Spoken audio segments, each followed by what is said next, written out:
अस्सलाम वालेकुम। हम कैम्ब्रिज ओ लेवल मैथमेटिक्स की कंप्लीट वीडियो सीरीज़ के साथ आपके सामने हाजिर हैं।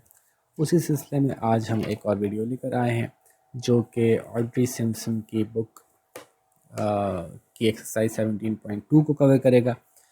ऑड्री सिम्पसन की कंप्लीट बुक की हम वीडियो बना रहे हैं, इससे ये होगा कि ऑटोमेटिकली पूरा कोर्स कवर हो जाएगा क्योंकि इस बुक में पूरा कोर्स कवर्ड है। तो ज्योमेट्री है और ज्योमेट्री की कुछ फर्दर एक्सटेंशन है, उसमें साइकिल्स का तस्करा है, साइकिल की कुछ फर्दर प्रॉपर्टीज़ को हम देखेंगे।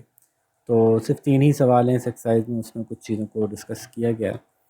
तो शुरू करते हैं। उसमें कुछ चीज़ें ऐसी हैं जो पुरानी नॉलेज से बेस्ड हैं, तो वो मैं आपको वो तो हम वैसे ही कर लेंगे, और जो नई कुछ इन्फॉर्मेशन इसमें मौजूद है वो हम साथ साथ देखते जाएंगे। तो क्वेश्चन नंबर 1 पहले करते हैं। क्वेश्चन 1 तो ईजी है, हमारी प्रायर नॉलेज से ही हो जाएगा। As this is a centre, ABCD मालूम करना है और E मालूम करना है। तो as this is a centre, these both arms are equal as these both are radius, this becomes an isosceles triangle, जिसका मतलब है कि अगर ये 20 है तो ये भी 20 होगा, तो A इज इक्वल्स टू 20 लिखेंगे isosceles triangle, and C becomes 20 और 20 एज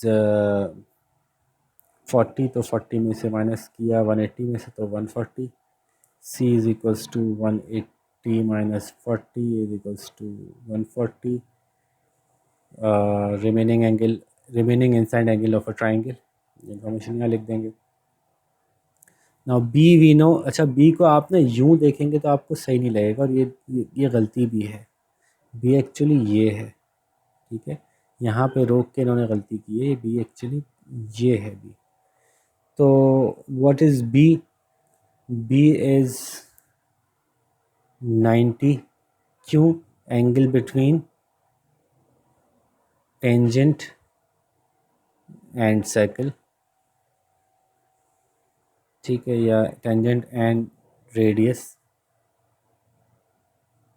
वो 90 होता है। सारी पुरानी इन्फॉर्मेशन हमारे पास, उसी से हम कवर कर रहे हैं। फिर ये 140 है तो ये कितना होगा? 40 होगा। क्यों? क्योंकि एक ही लाइन पे दो angles on a straight line, ये हो गया। अब ये 90 है और ये 40 है, तो ये कितना होगा? ये निकाल लेते हैं। तो 90 plus 40 is 130, 130 minus 130, sorry 180 minus 130 is equals to 50, क्योंकि ट्राइंगल के रिमेनिंग एंगल्स की मदद से 50 निकला। जब ये 50 निकला तो E इज़ ऑल्सो 50। क्यों? क्योंकि दोनों ट्राइंगल्स कॉन्ग्रुएंट है, उनकी ये साइड भी बराबर है, उनकी ये साइड भी बराबर है। अच्छा जी, जब कोई दो लाइनें किसी सर्कल पे टेंजेंट होती हैं और वो एक ही पॉइंट से स्टार्ट हो रही हों, दो लाइनें किसी सर्कल पे टेंजेंट होती हैं और वो एक ही पॉइंट से स्टार्ट हो रही हों, तो इन दो लाइनों की लेंथ बराबर होती है। ये एक एडिशनल इन्फॉर्मेशन इसमें। इसकी वजह से जब ये साइड बराबर हो गई, ये साइड बराबर हो गई, ये साइड बराबर हो गई, ये साइड बराबर हो गई, ये एंगल भी 90 है और ये एंगल भी 90 है, तो both the triangles are same. So as both the triangles are same, this angle is will be equal to this angle.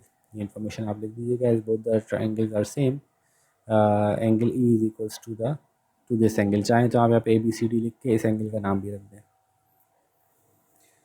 ठीक है जी, तो ये हो गया question number 1। Let's look at question number 2।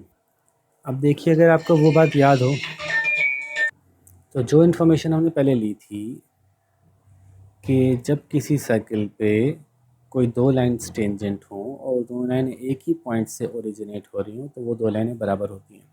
इसी की बेस से पूरा सवाल हो जाएगा। बता रहे हैं कि सारी साइड्स ऐड कर लो इस ट्रायंगल की, यानी पैरामीटर तो 29 सेंटीमीटर होता है। बताइए ए कितना है? ए बताना है, ठीक है। तो अभी ए निकाल लेते हैं। पहले हम कुछ जो रिमेनिंग चीज़ें हैं वो निकाल लें, फिर हम ए भी निकाल लेंगे। तो हम जो है वो इसको कहते हैं, ये पॉइंट है, इस पॉइंट से दो लाइनें चली, दोनों सर्कल को टच किया, तो जितनी ये लाइन होगी उतनी ये लाइन होगी। This is 4 centimetre. तो आप लिखेंगे AU is equals to 4 centimetre, और रीज़न लिखेंगे आप tangent from a single point touching the, या be tangent on a circle from a single point. बस ये काफ़ी है। इसी तरह से अगर ये C U is equals to 6, then C T is also 6। Again C से शुरू होकर दो टेंजेंट्स जा रहे हैं तो दोनों बराबर होंगे पुरानी इंफॉर्मेशन के मुताबिक, तो ये भी 6 हो गई। और दूसरी बात ये कि अगर मैं इसको x कह दूं तो B S is equals to B T, और अगर बी एस को x कह रहा हूँ तो बी टी को भी x कह दूंगा। तो ये तो हो गई सारी हमारे पास अननोन के अंदर से हमने कुछ नोन निकाल लिए। नाउ इफ़ वी सी, यहाँ से शुरू करते हैं और यूँ चलते हैं, तो x प्लस एक्स, ये वाला x और ये वाला x प्लस फोर, ठीक है, और प्लस सिक्स, ये वाला 6, ये वाला 6। तो यहाँ से चल के यहाँ तक हमने सब पूरा ट्रायंगल कवर कर लिया आउटसाइड। इज इक्वल्स टू कितना है, इज इक्वल्स टू 29। तो ज़रा इसको जल्दी से फटाफट हम ऐड करते हैं और ऐड करके हम निकालते हैं। 6 प्लस 4 10, 6 प्लस 4 10, तो 2x plus 20 is equals to 29, 2x is equals to 9, x is equals to 9 upon 2, which is equals to 4.5. Now we know this is 4.5 and this is 4.5. If this is 4.5 and this is 6, then a is equals to 4.5 plus 6 is equals to 10.5 centimeter. See, it was so easy. Let's do the last question. देखिए, इसमें ज़्यादा information तो हमारी पुरानी ही जो मालूमात है उसी से ही हो रही है। तो हम क्या करते हैं, सबसे पहले तो जो इन्फॉर्मेशन बिल्कुल स्ट्रेट फॉरवर्ड है उसको फिल करते हैं। अगर ये सेंटर है तो ये दोनों बराबर हैं, तो अगर ये 25 है तो ये 25 है, आइसोसेलेस ट्रायंगल के एंगल्स हैं, ठीक है। अगर ये 35 है तो ये भी 35 है, ये दोनों लाइनें बराबर हैं, आइसोसेलेस ट्रायंगल के एंगल्स हैं, ठीक है। अब बड़े मज़ेदार सी बात है कि सी भी निकाल सकते हैं हम यहाँ से। वो कैसे निकाल सकते हैं सी, और डी कैसे निकाल सकते हैं हम, ये देखिए। क्योंकि ये एक सेंटर में से गुजरता हुआ डायमीटर है, तो उसका मतलब है कि सेमी सर्कल हो गया ऊपर वाला हिस्सा, और सेमी सर्कल को टच करता हुआ कोई भी ट्रायंगल बनता है तो उसका ये एंगल कितना होता है, 90 होता है, ये हमें पता है, angle of a semi circle. तो अगर ये 35 है तो ये कितना होगा, this is 90 minus 35, which is equals to 55, और इसको लिखेंगे angle on a semi circle.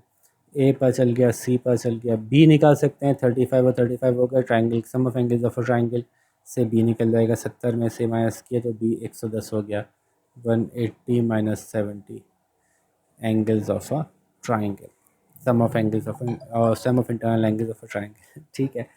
अच्छा जी, और आगे चलते हैं। सी मालूम हो गया तो फिर डी भी मालूम हो सकता है, क्योंकि ये भी आइसोसेलेस ट्रायंगल है, तो जब ये 55 है तो डी भी 55 होगा, ठीक है। ये हो गया।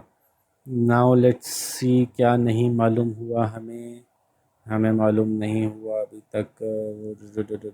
ओके, चलें हम अब करते हैं मालूम जी और एफ, बाकी तो सब मालूम हो गया, ठीक है। देखें, अगर ये दो पैरेलल लाइंस हैं, ये लाइन और ये लाइन पैरेलल हैं, तो फिर ये जी बन रहा है। तो जब पैरेलल लाइन का ये एंगल और ये एंगल बराबर होगा, इसको कहते हैं अल्टरनेट एंगल्स। तो ये 25 हो गया। जब ये 25 हो गया और ये 110 हो गया, तो फिर ये कितना होगा, ये एक स्ट्रेट लाइन है, इन्होंने बताया बस सवाल में। स्ट्रेट लाइन के एंगल्स को सम करें, 110 और 20 130, 135, 135 में से 180 माइनस कर दें तो ये 45 बचेगा, आई थिंक, ठीक है। तो लो, हमने सारे सवाल अल्हम्दुलिल्लाह कवर कर लिए। तो होपफुली ये बहुत आसान एक्सरसाइज थी, इसमें कुछ ख़ास नया नहीं था। जो इन्फॉर्मेशन इसमें रिक्वायर्ड थी वो मैंने आपको दे दी, और कोई ऐसी चीज़ जो कि इसमें नई हो वो बस यही थी कि पॉइंट नंबर 1 ये था, नई बात जो मैंने यहाँ बताई कि जब किसी एक ही पॉइंट से दो टेंजेंट्स निकलते हैं जो एक ही साइकिल को टच कर रहे हों तो वो बराबर होते हैं। एक बात, अच्छा, कुछ बातें इस चैप्टर में एडिशनली आगे आने वाली हैं, वो मैं अभी बता देता हूँ आपको इसी एक्सरसाइज में। अगर दो कॉर्ड्स जो हैं, अगर बराबर हैं, अगर ये 5 सेंटीमीटर और ये भी 5 सेंटीमीटर, इसका मतलब है कि ये कॉर्ड सेंटर से इक्वल डिस्टेंस पे होंगी। अगर ये दोनों कॉर्ड्स साइज़ में बराबर हैं तो इसका मतलब है कि ये सेंटर से सेम डिस्टेंस पे होंगी। लॉजिकल बात भी है कि पहले यहाँ पे जो फासला बनेगा, जितनी ऊपर जाके ये फासला कम होकर इतना होगा, उतनी ही नीचे जाके ये फासला कम होकर इतना होगा, तभी बराबर बैठेंगी। तो आसान सी बात यह है कि अगर दो कॉर्ड्स का साइज़ बराबर है तो उनका फासला सेंटर से बराबर है। एक ये बात है। फिर और क्या बात थी कि अगर तो कोई सेंटर, किसी कॉर्ड को अगर आप सेंटर से बाइसेक्ट करें तो ये और ये बराबर होगा। बिल्कुल बेसिक सी बात, बिल्कुल ठीक है कि अगर बिल्कुल कॉर्ड को सेंटर से काटा जाए, जो ऐसी लाइन से काटा जाए जो सेंटर से गुजर रही हो और दो बराबर टुकड़ों में तोड़ रही हो, तो 90 डिग्री बना रही हो सॉरी, तो ये दोनों टुकड़े बराबर होंगे। और इसी तरह से इसको कन्वर्स भी कह सकते हैं कि अगर ये कहा जाए कि एक लाइन है जो किसी कॉर्ड को बिल्कुल बीच से काटती है, तो लाजमन वो सेंटर से गुजर रही होगी। तो ये एंगल भी ये देखने का ठीक है। तो ये कुछ एडिशनल इन्फॉर्मेशन थी इस चैप्टर की, जो कि इसमें एक्सरसाइज में यूज़ तो नहीं हुई, लेकिन ये कि इसमें मौजूद थी तो मैंने कहा ये भी आपको दे दूँ। तो होपफुली सारी बातें अच्छी तरह समझ में आ गई होंगी। आप ये कंप्लीट कीजिए ताकि हम जल्दी से 17.3 की वीडियो बनाएं और आप उसको भी स्टार्ट करें। तब तक अपना ख्याल रखिएगा। अल्लाह हाफ़िज़।